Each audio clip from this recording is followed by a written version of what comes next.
very beautiful evening, and still in the spirit of Christmas celebration, but there's been a whole lot happening in Nigeria as a country, our own Nigeria. And now to the security landscape. It remains in shape focus following recent developments across the country.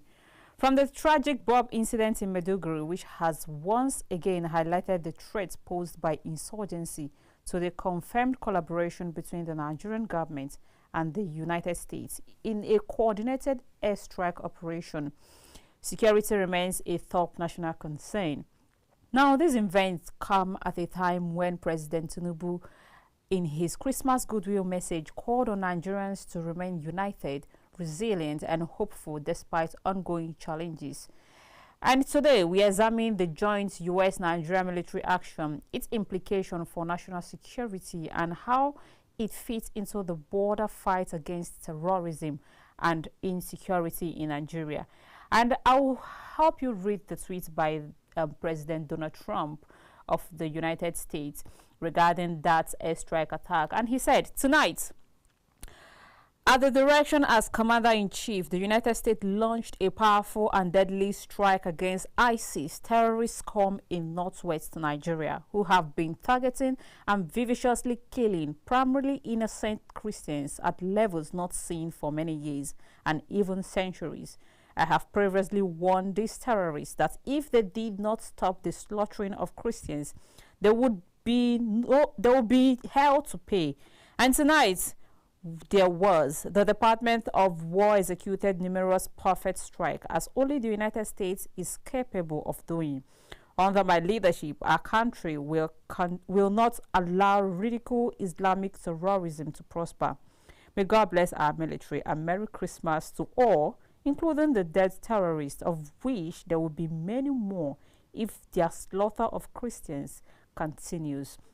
Donald J. Trump, President of the United States. And in that regard, the federal government has also released a press release telling Nigerians that the airstrike that the U.S. president carried out is in collaboration with the Nigerian government. And of course, you can see the press release where it read, the Ministry of Foreign Affairs of the Federal Republic of Nigeria confirms that Nigeria authorities remain engaged in structured security cooperation with international partners, including the United States of America, in addressing the persistent threats of terrorism and violent extremism. This has led to precision hits to terrorist targets in Nigeria by airstrike in the northwest.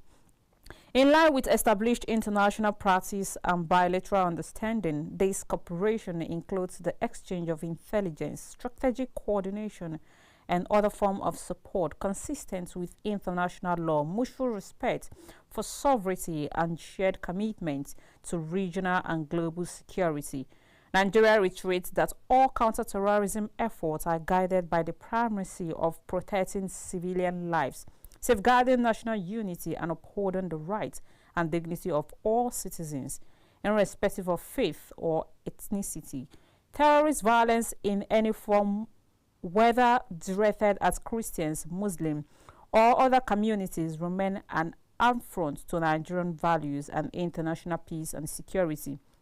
The federal government continues to work closely with partners through established diplomatic and security channels to weaken terrorist networks, disrupt their financing and logistics, and prevent cross-border threats while strengthening Nigeria's own security institutions and intelligence capacity.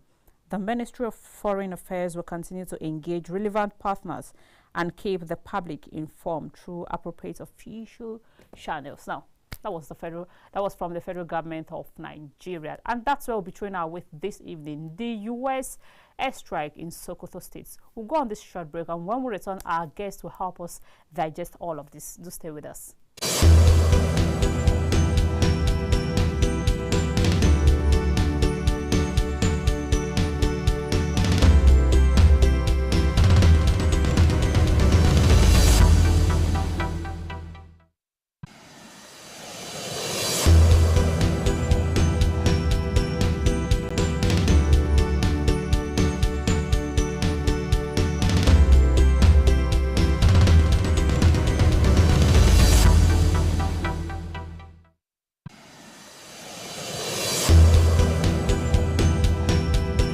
leadership meets accountability.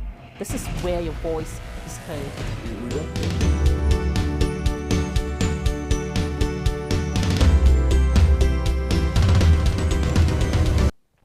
Welcome back from that break. And now let's continue to bring you developments regarding insecurity and, of course, what's it's been making rounds on our national headlines.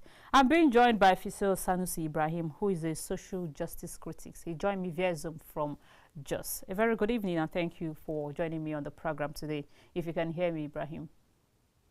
Yes, I can hear you. Good evening, Mercy. Yeah.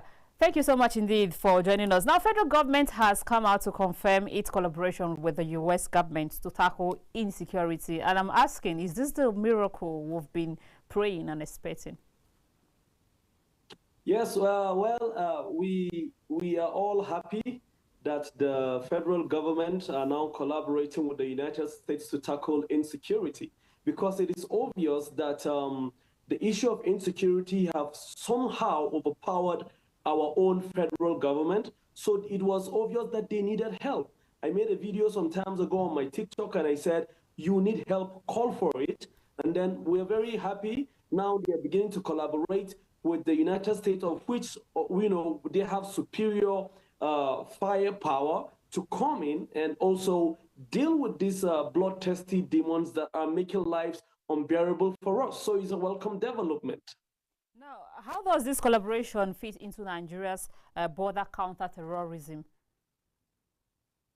Well, come on, it is an amazing collaboration. As a matter of fact, I saw some details about one of the airstrikes hitting a place in Sokoto that is the hideout of Lakurawa, that is the new terror group that's actually emerging. That is actually from Zagazola Makama on Twitter. And you understand that these people, they come into our country through our borders. We have very, very porous borders. So these individuals are now going to know that it's not business as usual, because now the United States are in, and we all know that the United States have the technology to see even what the human eye cannot see. And it's going to be very, very helpful to us as a people, as a country, to tackle insecurity on all fronts. So it's a good one, Chinaza. Now, it does look like we've expected this, of course, since after the U.S. President Donald Trump has designated Nigeria as a country of particular concern. I wanted to find out, did you see this coming out, or did it come to you as a surprise?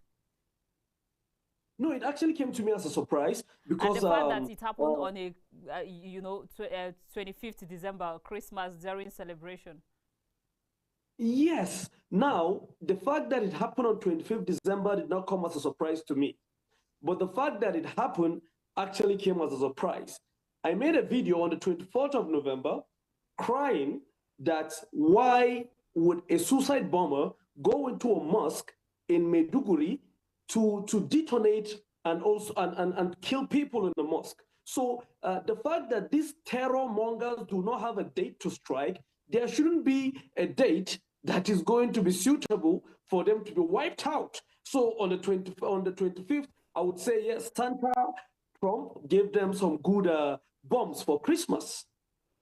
Some persons have also asked, we've seen this insecurity majorly in the northeast, but then why then did the U.S. strike in northwest? Well, we all know that there are scores of Lakurawa, a new terror group that were even, I think, in the middle of this year, were giving families, the youths in families in that particular, in Sokoto, money to join. I think it was $1 million or 500,000 to join. So it was a new terror group, Lakurawa, that it was already becoming a menace. And then, so it shouldn't be a surprise that the United States are hitting Sokoto. We all know that Sokoto Zamfara are already beginning to be in the front burner of these terror attacks. So it is not something for us to be surprised, because in Sokoto is a border state. And we all know that there are a lot of things happening through the borders in that state. So this shouldn't be a surprise that Sokoto has been among the states that are striked. Also, there are questions about not allowing, because it does look like some people are already politicizing this and saying not allowing our country to be a theater of war, and other people have also come out to say are living on how the airstrike wave actually carried out. So we are not told maybe were there lives of civilians involved, were there people killed, and of course for our military personnel, were there people who are injured, or were there people who got caught up in this airstrike? Okay, I would my concern with the airstrike is currently, just this evening, we're hearing news that a town called Ofa in Kwara had the two hotels were actually destroyed due to an alleged drone strike that security experts are thinking it was from what happened yesterday. We should be clear and we should avoid collateral damages in this type of airstrike. That is my concern. And if the US say, okay, we've come into this country to carry out this attack, we would love to see what was the result of the attack, just like the way the Nigerian military usually do when they go on an onslaught to go and get these terror mongers or the individuals perpetrating terrors. We see videos, we see pictures. So what we want is not just the random video that was posted by the US. We need to see scores of these insurgents. We need to see their bodies. We need to see facts that these guys were actually gotten, not just an empty space or, bombing an empty place and risking the lives of people that are not, that doesn't even know anything about it. And another thing is, the Minister of Foreign Affairs was asked what was the collaboration of the Nigerian Air Force and the Nigerian Army, and he claimed to say that he doesn't want to expose more of the security detail. But as Nigerians and as a people, we need to know what was the role of of the army, what was the role of the Air Force, what was the role of the Nigerian military in helping the United States, since it is claimed to be a collaborative effort in tackling this. Then we should know the United States have come out with their own side of the bargain from the Trump press release, and we also saw another press release from the Secretary of War, Pete Hegseth.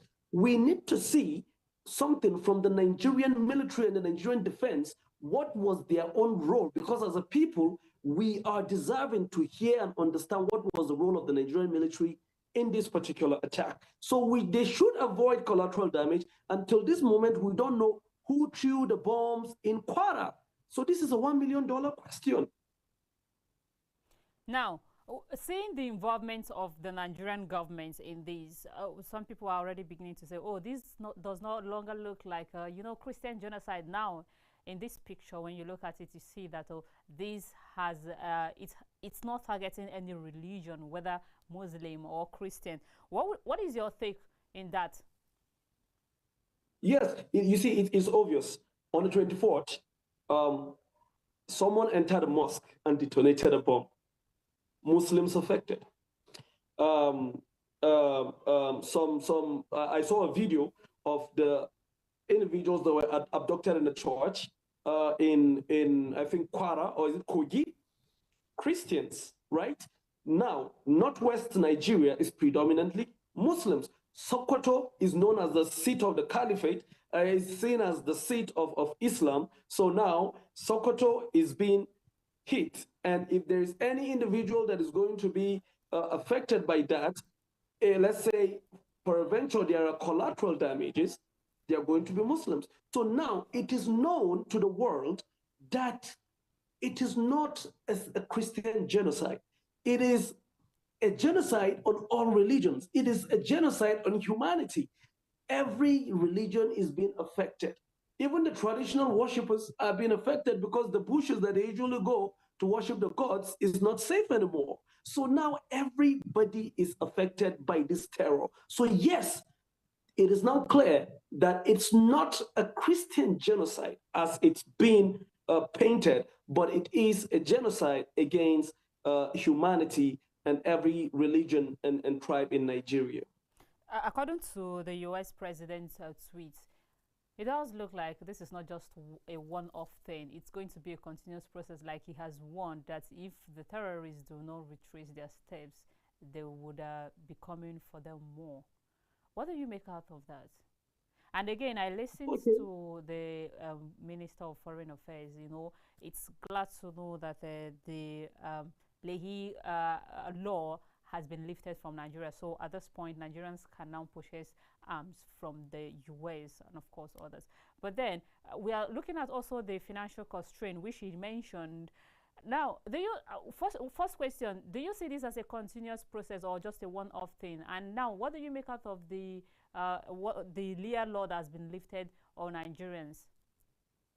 Okay, we all know that is not strategically correct for any military action to be taken just once and then it's stopped. No, it has to be continuous. If you cannot, Chinaza, till this moment there are no videos or pictures that are showing hundreds of bodies lying on the ground lifeless of these terrorists up till now. So we need to see that to even be encouraged that something is being done by decimating these individuals that are perpetrating these terrible acts. And as you can see, um, um, we need to understand that as a nation, when the United States said they were going to cut ties with Nigeria, it's a problem because the United States, is a country that we buy most of our arms from.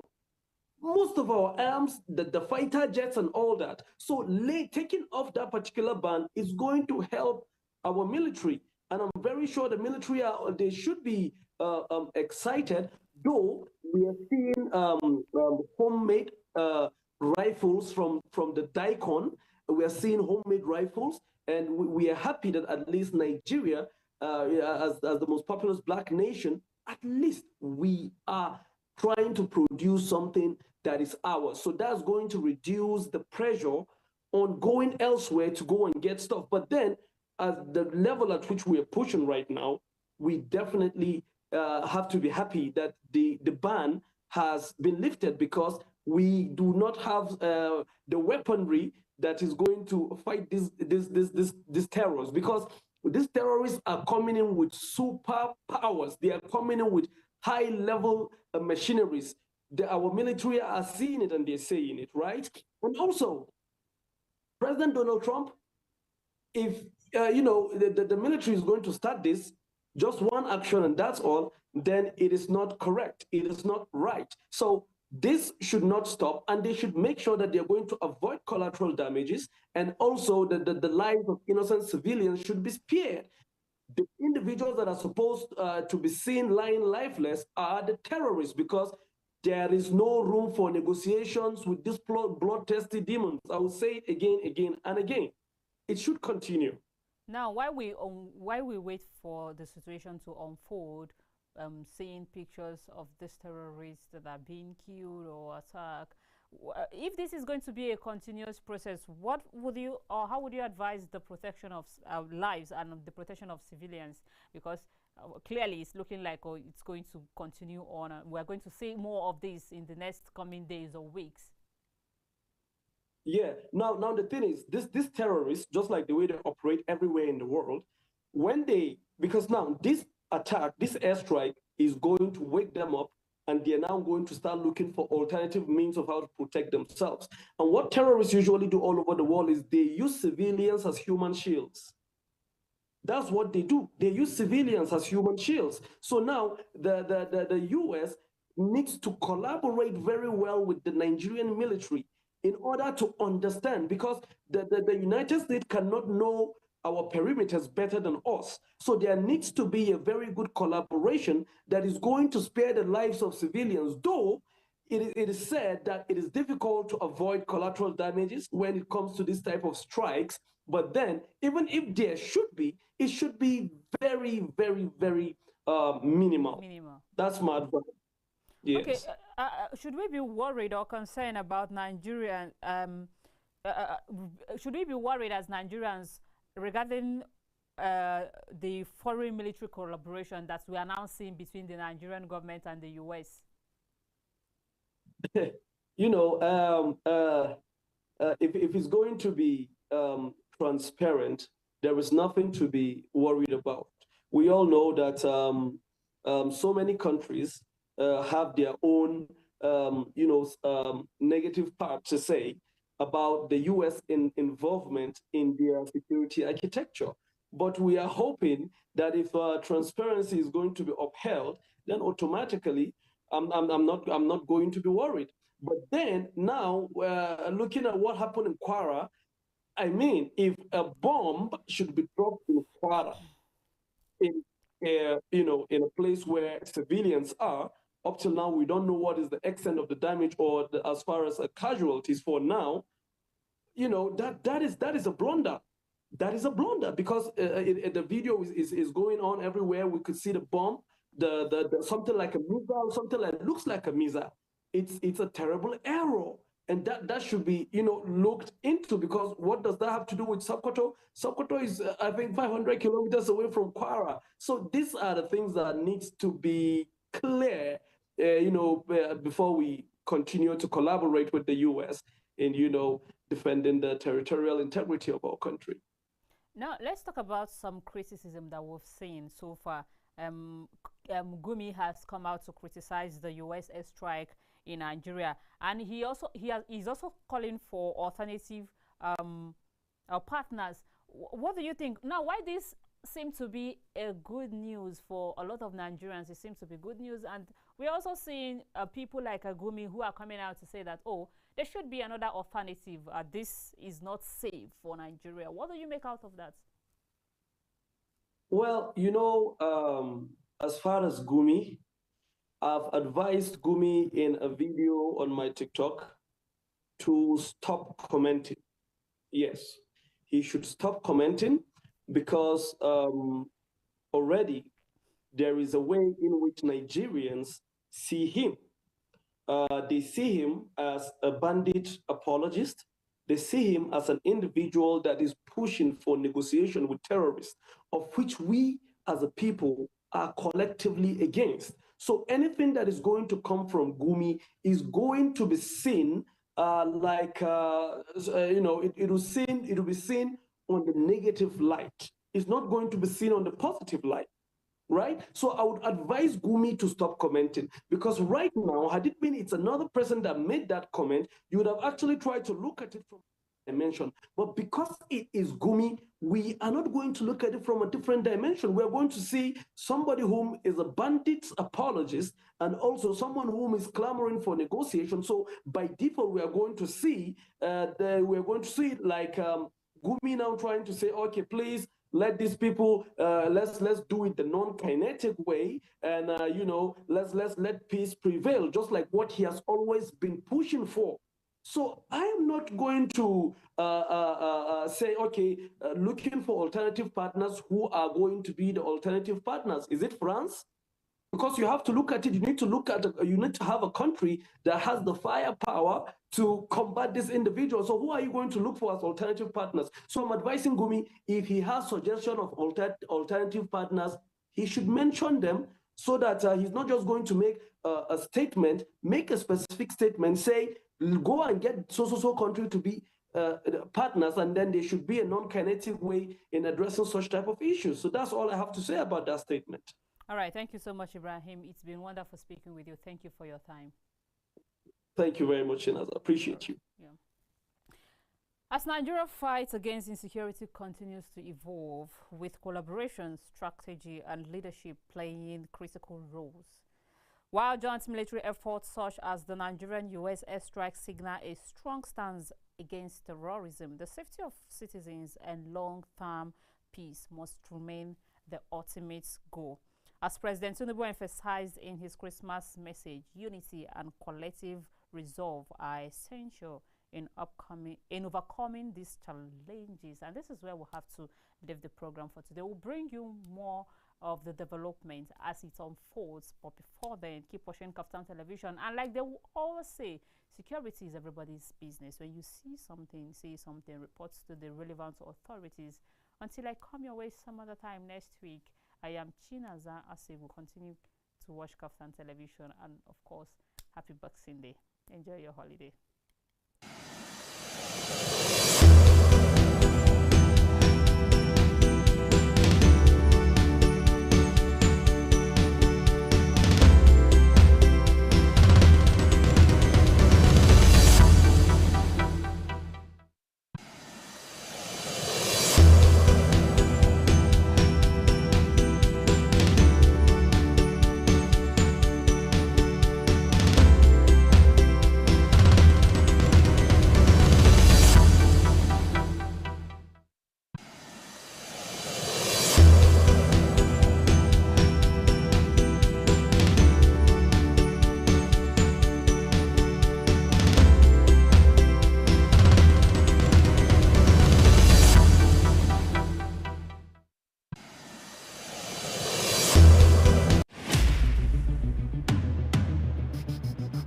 Examining education, security, the economy, and the pressing issues defining the state